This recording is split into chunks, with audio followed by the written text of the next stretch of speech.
नमस्कार दोस्तों।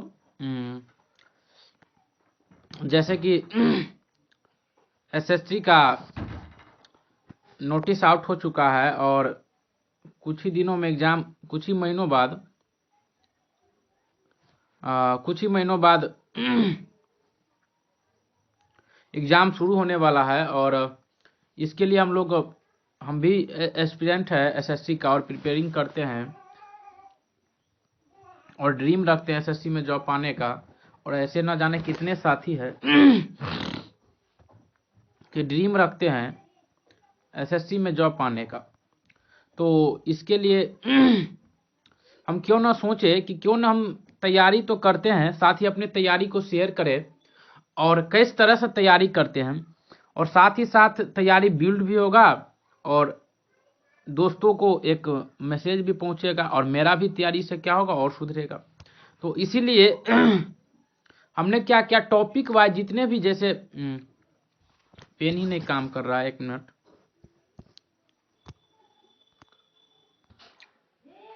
तो जैसे कि विभिन्न एग्जाम है, जैसे कि अगर हम बात करें दोस्तों तो एसएससी के अंतर्गत सीजीएल आता है, सीएचएसएल आता है, सीपीओ आता है, एमटीएस आता है और डिफेंस लाइन में कुछ जीडी आता है। इसमें भी रहता है इंग्लिश। वैसे लैंग्वेज और भी रहते हैं और इंग्लिश भी रख सकते हैं स्टूडेंट रखने वाले। तो इस सभी का जो प्रीवियस ईयर क्वेश्चन है, जैसे कि जिसको हम पीवाईक्यू बोलते हैं,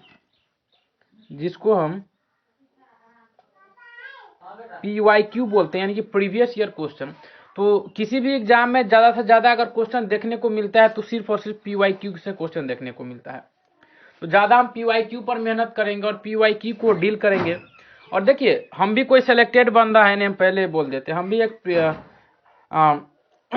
प्रिपेयरिंग बंदा है और 4-5 एग्जाम दे चुके हैं, लेकिन अभी भी सफलता नहीं प्राप्त हुई। तो बोले कि क्यों ना हम साथ में प्लेटफॉर्म से जुड़े हैं, तो क्यों ना हम साथ में प्रैक्टिस करें, ताकि मुझे भी थोड़ा कॉन्फिडेंस बढ़े और एक्सपीरियंस भी बढ़े के साथ साथ कि एक टीचिंग के दौरान पढ़ाना और अपने से पढ़ना दोनों में बहुत बड़ा फर्क है।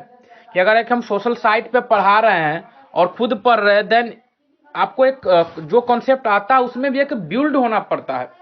तो पहली क्वेश्चन की ओर हम लोग चलेंगे। सब दिन 10-10 क्वेश्चन, ज्यादा तो नहीं करेंगे, 10-10 क्वेश्चन की हम प्रैक्टिस करेंगे।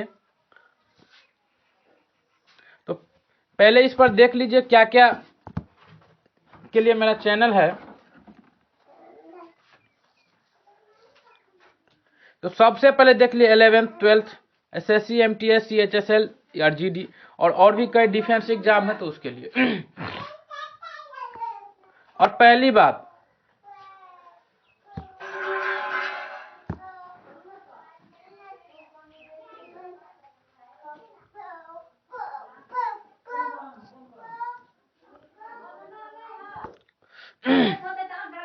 सीधा हम क्वेश्चन पे चलते हैं। तो फर्स्ट, क्योंकि मुझे भी बैक टू बैक क्लास रहता है, पहला क्वेश्चन हम लोगों के सामने है कि पहले डायरेक्शन को पढ़िए क्या दिया है कि in the following sentence, in the following question one part of the sentence may be an error, कि एक पार्ट इनमें से कोई एक एरर है। Find out which part of the sentence has an error and click the button corresponding to it. If the sentence is free from error, click no error. अगर कहने का मतलब कि इसमें 4 ऑप्शन दिया गया है, तो पहले आप तो चुनिए किसमें एरर है। ए बी सी डी में है, तो अगर एरर देख रहा है तो उसको मारिए, ए बी सी डी को। नहीं है तो डी वाला ऑप्शन को मारिए, यानी नो एरर। तो क्वेश्चन बोल रहा है, देखिए, द गवर्नमेंट ऑफर्ड हिम, कि गवर्नमेंट ने हमको ऑफर्ड किया, सब्जेक्ट के बाद V2 है यानी पास्ट इंडेफिनिट है, clerical job but the turn it offer, और उसके बाद लिखा है नो एरर। जब देखिए गवर्नमेंट ने हमको जॉब क्या किया, ऑफर किया, ऑफर करने के बाद उसको क्या कर दिया गया भाई, मना कर दिया गया। क्या कर दिया गया, तो मना कर दिया गया। तो एक बात आपको याद रखना है कि मना करने का जो होता है रिफ्यूज, जिसको हम बोलते हैं, तो टर्न ओवर होता है, एक फ्रेजल वर्ब होता है।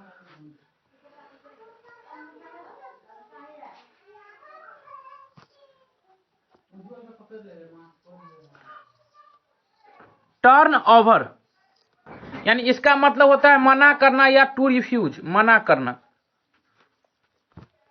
क्लियर है? तो टर्न ओवर होना चाहिए। तो सीधा हम क्वेश्चन पर चलेंगे और देखेंगे गौर से कि यहां पर क्या होना चाहिए, टर्न इट ओवर नहीं, सॉरी टर्न ओवर बोल दिए हैं, एक मिनट।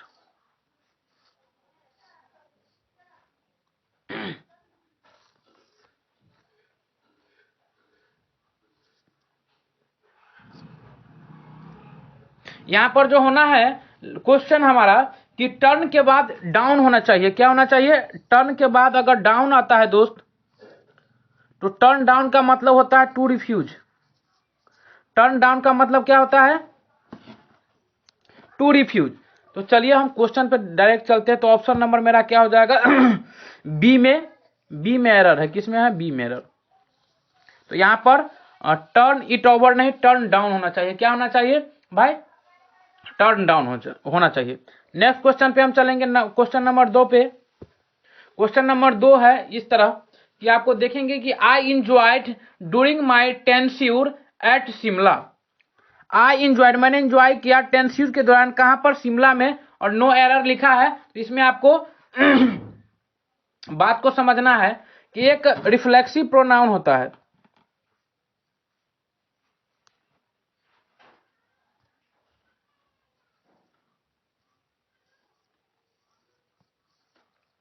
रिफ्लेक्सिव या एम्फेटिक भी हम बोलते हैं। इन दोनों प्रोनाउन एक नहीं होता, अलग अलग प्रोनाउन होता है। तो इसके बाद अगर सब्जेक्ट के बाद डायरेक्ट ऑब्जेक्ट नहीं लिखा हो, वर्ब लिखा हो, तो इस अपने पे क्रिएट करते हैं और इसके अनुसार हम प्रोनाउन का यूज करते हैं। तो आई इंजॉयड व्हाट, और हम जानते हैं कि व्हाट का आंसर देने वाला कहलाता है डायरेक्ट ऑब्जेक्ट। तो आई इंजॉयड व्हाट नहीं दिया, तो इसके अनुसार हम यहां पर क्लियर करेंगे। क्लियर? ये देखिए क्वेश्चन नंबर 31 अगस्त 2016 को पूछा गया है। तो आई इंजॉयड के बाद इस सब्जेक्ट के अनुसार हम क्या करते हैं, जो सब्जेक्ट रहता है ना दोस्त, उसके अनुसार हम क्रिएट करते हैं कि आई का रिफ्लेक्सिव प्रोनाउन होता है माई सेल्फ। क्या होता है? My self. तो हमारा करेक्ट आंसर जो होगा वो क्या होगा? किसमें गलती पाया गया है? तो 1 में। और कुछ वर्ब्स होते हैं जो जी, तो हमारा किस में एरर पाया गया है? ए में। यानी रिफ्लेक्सिव प्रोनाउन अगर सब्जेक्ट के बाद वर्ब लिखा गया हो और वर्ब के बाद डायरेक्ट ऑब्जेक्ट लिखा गया हो तो ठीक है। अगर सब्जेक्ट के बाद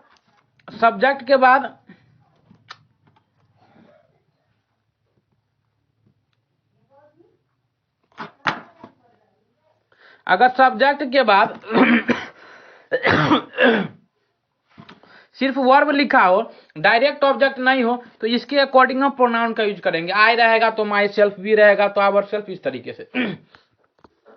क्वेश्चन नंबर नेक्स्ट पर चलते हैं हम। क्वेश्चन नंबर 3 कि ईच चाइल्ड वाच, देखिए पूछा गया है, आपको दिखाई दे रहा होगा कि एसएससी के टायर फर्स्ट में 28 अगस्त 2016 को थर्ड पाली में और स्नातक स्तरीय, यानी कि जिसको हम सीजीएल बोलते हैं, उसी को स्नातक स्तरीय बोलते हैं, combined graduate level.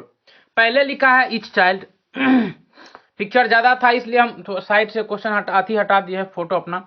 Was given a red beautiful balloon. अब इसमें समझने वाली क्या है बात, क्या है कि रेड ब्यूटीफुल लिखा जो है, रेड ब्यूटीफुल बैलून, ये बैलून के बारे में, बैलून की खासियत बता रहा है। कैसा है? तो लाल है, और लाल में कैसा है? ब्यूटीफुल है। लाल में कैसा है? तो ब्यूटीफुल है। तो देखिए एडजेक्टिव ऑफ कलर और एडजेक्टिव ऑफ क्वालिटी, कि उसका क्वालिटी कैसा है सो बता रहा है। तो इसका जो सीरीज होता है कि हम अगर कोई नाउन रहता है, कोई नाउन है, तो उस सबसे पहले लिखेंगे एडजेक्टिव ऑफ क्वालिटी, यानी एडजेक्टिव ऑफ क्वालिटी, और उसके बाद लिखते हैं हम एडजेक्टिव ऑफ कलर, बोलते हैं एडजेक्टिव ऑफ कलर। अब हमको करना क्या है? एडजेक्टिव ऑफ क्वालिटी पहले चाहिए था, यानी कि each child was given a beautiful red balloon. क्या लिखना था? Beautiful, red balloon. तो ऑप्शन नंबर सी पार्ट में एरर है, ऑप्शन नंबर सी को सही कर लेना है कि हमको क्या हो जाएगा, ब्यूटीफुल। क्लियर कर देते हैं यहां से, ब्यूटीफुल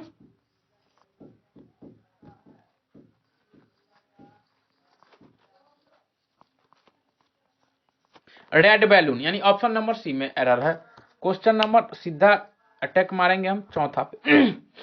चौथा नंबर क्वेश्चन है कि सी has had the best medical facilities available, but she will not be cured unless she does not have a strong desire to live।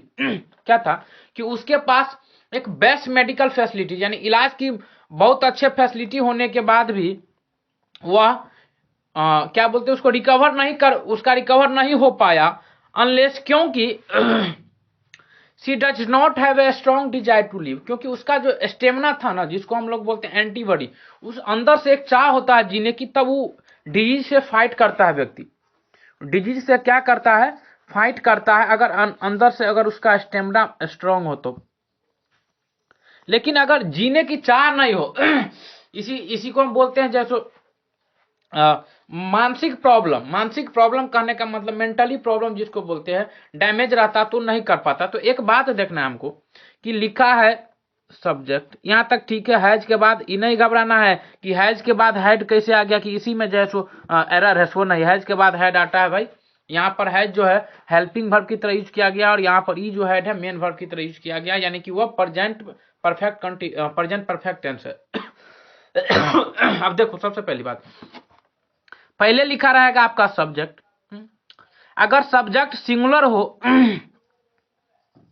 तो हमको आगे आने वाला वर्ब भी क्या चाहिए, सिंगुलर ही चाहिए। क्या चाहिए मेरे भाई, सिंगुलर ही चाहिए। तब गौर से देखिए, अनलेस के बाद जो लिखा है सी, उसके बाद लिखा है डज नॉट। यहाँ पर हैव क्या है, हमको हैव से मतलब नहीं है, यहाँ पर क्या होना चाहिए था, हैज। क्या होना चाहिए था, हैज। तो यहाँ पर हमारा ऑप्शन नंबर सी में एरर है, और सी को ही हम अथी करेंगे। सही आंसर क्या हो जाएगा, सी।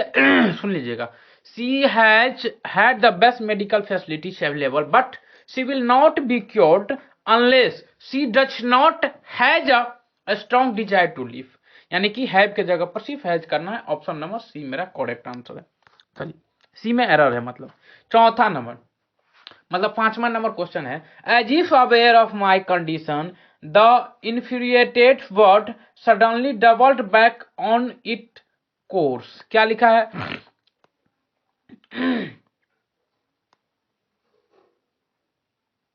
अब जो है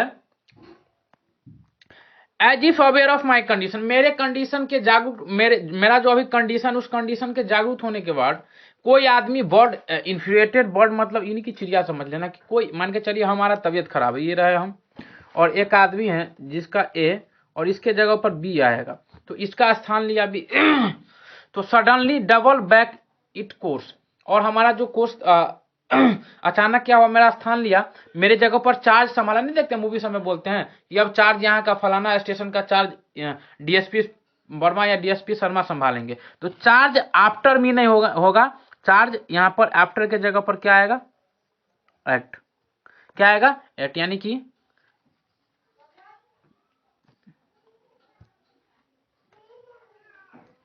चार्ज एट का मतलब होता है चार्ज एट का मतलब होता है एक के स्थान पर। क्या होता है, एक के दूसरे के स्थान पर, एक कोई आएगा दूसरे के स्थान पर, दूसरे के स्थान पर आ रहा है तो हमको एट, यानी कि ऑप्शन नंबर सी में एरर है। क्वेश्चन नंबर आगे बढ़ेंगे। 6 number, on being called all of us entered into the room. अब बात समझना है कि जैसे अभी कमरा है और अंदर में कोई आदमी बैठा है ए, तो हम बोलेंगे ए इज इन द रूम। अब ए बाहर है बी, और ये अंदर की ओर प्रवेश कर रहा है, यानी प्रवेश करने के कंडीशन में, तक प्रीपोजिशन का खेल है कि B is into the room. अब जा रहा है तो उसको हम बोलेंगे B is into the room. तो यहाँ पर इन और टू अलग अलग है, इसको एक करके लिखना था प्रीपोजिशन, यानी कि सी नंबर पार्ट में एरर है कि जैसे ही कॉल आया हम सब क्या किए, मतलब रूम में एंटर्ड किए, तो इनटू द रूम होना चाहिए था, सटा सटाकर अलग अलग दिया है, इसलिए ऑप्शन नंबर सी में एरर है। चलिए नेक्स्ट नंबर क्वेश्चन है, I waited for you but you never turn off, और ऑप्शन पहला है I waited to you but you never turn up. Turn up मतलब होता है कि आप कभी नहीं आए, वेट मतलब हम इंतजार किए लेकिन आप नहीं आए। तो आई वेटेड प्रेजेंट इंडिफिनिट, मैंने आपके लिए इंतजार किया, but you never turn up, ठीक है, लेकिन यहाँ पर आप कभी नहीं आए, दोनों क्या बोलते हैं इसको, पास्ट इंडिफिनिट है, तो इसमें कहीं एरर नहीं दिख रहा है, इसलिए ऑप्शन नंबर हमारा डी आंसर हो जाएगा, नो एरर। नो एरर क्या हो जाएगा, नो एरर। यानी कि देखिए सेंटेंस में देखना है कि सब्जेक्ट के बाद be to present past indefinite, उसके बाद बट लगा है, यू के बाद नेवर एक निगेटिव वर्ड से जो हैबिट बताता है कि आप कभी नहीं आते हैं। हाँ, टर्न्ड अप मतलब एडवर्ब है, एडवर्ब ऑफ टाइम बताता है कि आप नहीं आए, एडवर्ब ऑफ टाइम को रिफ्लेक्ट करता है, एडवर्ब ऑफ टाइम को रिफ्लेक्ट करता है यू वर्ड। चलिए नेक्स्ट क्वेश्चन नंबर 8 पे हम चलेंगे, छोटा छोटा सेशन होगा लेकिन कंफर्म होगा। अब क्वेश्चन नंबर हम 8 पर चल रहा है। 8 नंबर क्वेश्चन बोल रहा है, he learn the alphabets at the age of 4, no error. Option number D है। तो देखना है कि उसने अल्फाबेट सीखा, the alphabets at the age of 4, यानी कि 4 वर्ष की अवस्था में उन्होंने अल्फाबेट सीख लिया। तो आपको क्लियर क्या करना है कि अल्फाबेट एक नाउन है, और अल्फाबेट अंग्रेजी में एक होते हैं, एक ही होते हैं, 2 3 तो है नहीं। तो एक बात याद रखिएगा, जब अल्फाबेट कहते हैं तो इसका हिंदी होता है वर्णमाला। क्या होता है भाई, वर्णमाला। और जब इसमें आप एस लगा देते हैं तो ये नहीं आप कहिएगा अल्फा, कितना जगह लिखा रहता है अल्फाबेट्स,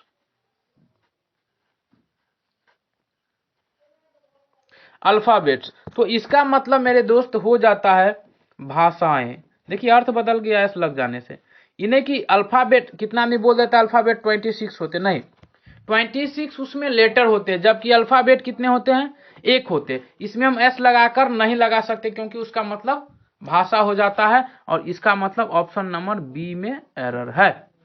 क्लियर। चलिए sooner had he come his colleges organise get together. Get together मतलब होता है मिलने का पार्टी, कि जब आप कॉलेज लीव कर रहे हैं, फेयरवेल पार्टी भी उसको बोलते हैं। तो गेट टुगेदर मतलब एक दूसरे से मिलना जुलना। तो जब आप मिल रहे हैं तो उस टाइम की पार्टी को हम बोलते हैं गेट टुगेदर। तो यहाँ पर लिखा है सूनर हैड ही कम, जल्द ही हम सब क्या रखेंगे, एक गेट टुगेदर पार्टी रखेंगे, सारे कॉलेज मिलकर ऑर्गेनाइज करेंगे। तो एक बात बताइए, अब यहां पर एक कॉन्सेप्ट होता है, कॉन्सेप्ट क्या होता है कि अगर सेंटेंस पास्ट इंडिफिनिट के साथ लिखा हो, यानी कि हैड वाला, अगर सेंटेंस अगर पास्ट इंडिफिनिट के साथ लिखा हो,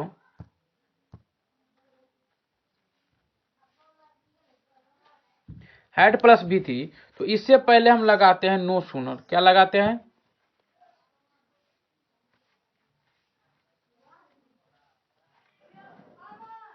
तो ऑप्शन नंबर ए में एरर है। कहां एरर है, ऑप्शन नंबर ए में, यानी कि ऑप्शन मेरा सही होना चाहिए, no sooner I had, no sooner had he come then का देन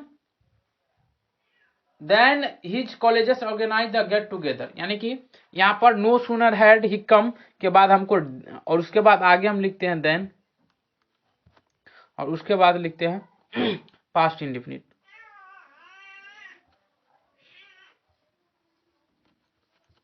तो देखिए नो सूनर हैड ही कम, उसके बाद लिखेंगे देन हिज कॉलेजियस ऑर्गेनाइज अ गेट टुगेदर। तो ऑप्शन नंबर हमारा कहाँ एरर है, ए में।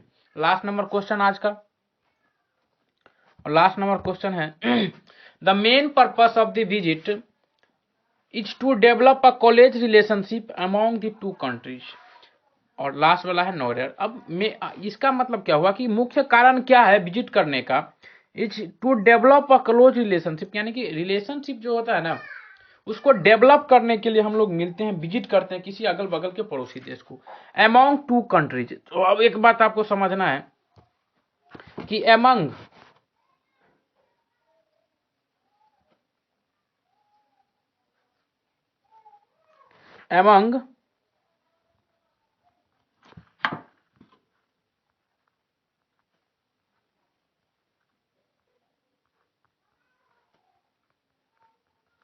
और बिटवीन, अमंग और बिटवीन दोनों का मतलब होता है